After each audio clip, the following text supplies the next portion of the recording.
આવે આવે ને એટલે પછી શું વિચાર કરે? વ્યવસ્થા તો સારી કરી છે, વ્યાસપીઠ પણ સારી છે. હા, ચોથા દિવસે આવે ને ત્યારે એની નજર પડે શું? વ્યાસપીઠ પર ભાગવત મૂક્યું છે. પાંચમા દિવસે આવે ને ત્યારે એને ખબર પડે કે મારી પાછળ આગળ બધી ભગવાન છે. હા, એકવાર એને નમસ્કાર કરું. હા, જેણે મને બનાવ્યો છે ને એને તો ન બનાવું.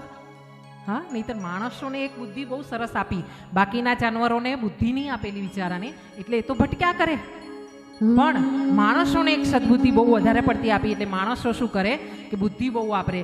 જેણે બનાવ્યો ને મારા બનાવેલા મુજને બનાવતા, લોટરી લાગે એવી માનતાઓ માનતા.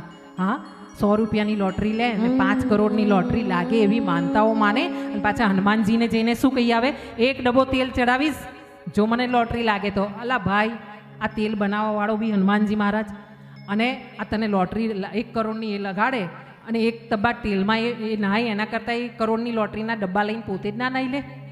તું આને મૂર્ખ બનાવે છે જેને તને બનાવ્યો છે.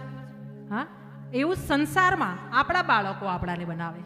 હા, પણ જ્યાં સત્સંગ છે, જેના ઘરમાં ભજન છે, જે રોજ મંદિરે આવે છે, જે આંગળી પકડીને બાળકોને અહીંયા લઈ આવે છે. કોણ કોણ લાવો છો? તમારા બાળકો સાથે આવ્યા છે? આજે આવ્યા છે? લઈને આવો. નહીં આવે તો કોઈ વાંધો નહીં, પણ આપણા તરફથી આપણી જીભને ઘસવાની. ચાલો કથામાં દર્શન કરીને જતા રહેજો પાછા, પણ આવો. હા, ધીરે ધીરે નાનું બાળક હોય ને એને લાવવાની તૈયારી કરવાની, અને એમ કરતાં કરતાં એને આદત પડશે. એને આ ગળથુથીમાં પાવાની આપણે ધર્મને, આપણા સનાતન ધર્મને આપણા બાળકોની જરૂર છે. આપણા યુવાન